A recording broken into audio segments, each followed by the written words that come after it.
কথায় কথা দুষ্টমি করে স্ত্রী যদি স্বামীকে ভাই ডাকে, স্বামী যদি স্ত্রীকে বোন ডাকে, ভাই বোন ডাকাটা শরীয়তের দৃষ্টিতে জায়েজ নাকি না জায়েজ?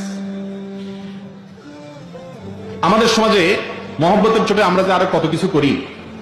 অনেকে এই কাম করে যে স্বামী তার স্ত্রীকে কি বলে, বোন ডাকে, আবার স্ত্রী তার স্বামীকে ভাই ডাকে। আবু দাউদের এক হাদিস থেকে আমরা জানতে পারি যে এক ব্যক্তি নবী করিম সাল্লাল্লাহু আলাইহি ওয়াসাল্লামের যুগে তার সময় এরকম, তিনি পুরুষ ছিলেন, তার স্ত্রীকে তিনি বোন ডেকেছেন, হে বোন আমার, এরকম বলেছেন।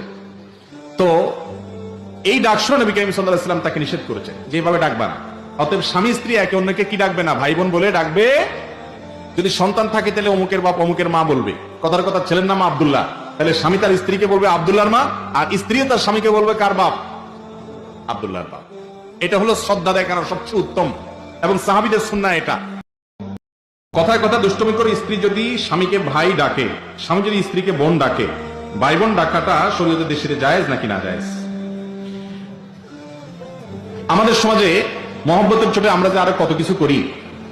অনেকে এই কাম করে যে স্বামী তার স্ত্রীকে কি বলে, বোন ডাকে, আবার স্ত্রী তার স্বামীকে ভাই ডাকে। আবু দাউদের এক হাদিস থেকে আমরা জানতে পারি যে এক ব্যক্তি নবী করিম সাল্লাল্লাহু আলাইহি ওয়াসাল্লামের যুগে তার সময় এরকম, তিনি পুরুষ ছিলেন, তার স্ত্রীকে তিনি বোন ডেকেছেন, হে বোন আমার, এরকম বলেছেন। তো এই ডাক শুনে নবী করিম সাল্লাল্লাহু আলাইহি ওয়াসাল্লাম তাকে নিষেধ করেছেন যে এভাবে ডাকবা না।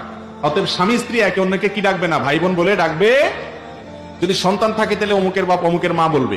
কথার কথা ছেলের নাম আব্দুল্লাহ, তাহলে স্বামী তার স্ত্রীকে বলবে আব্দুল্লাহর মা, আর স্ত্রী তার স্বামীকে বলবে কার বাপ, আব্দুল্লাহর বাপ। এটা হলো শ্রদ্ধা দেখানোর সবচেয়ে উত্তম এবং সাহাবীদের সুন্নাহ এটা।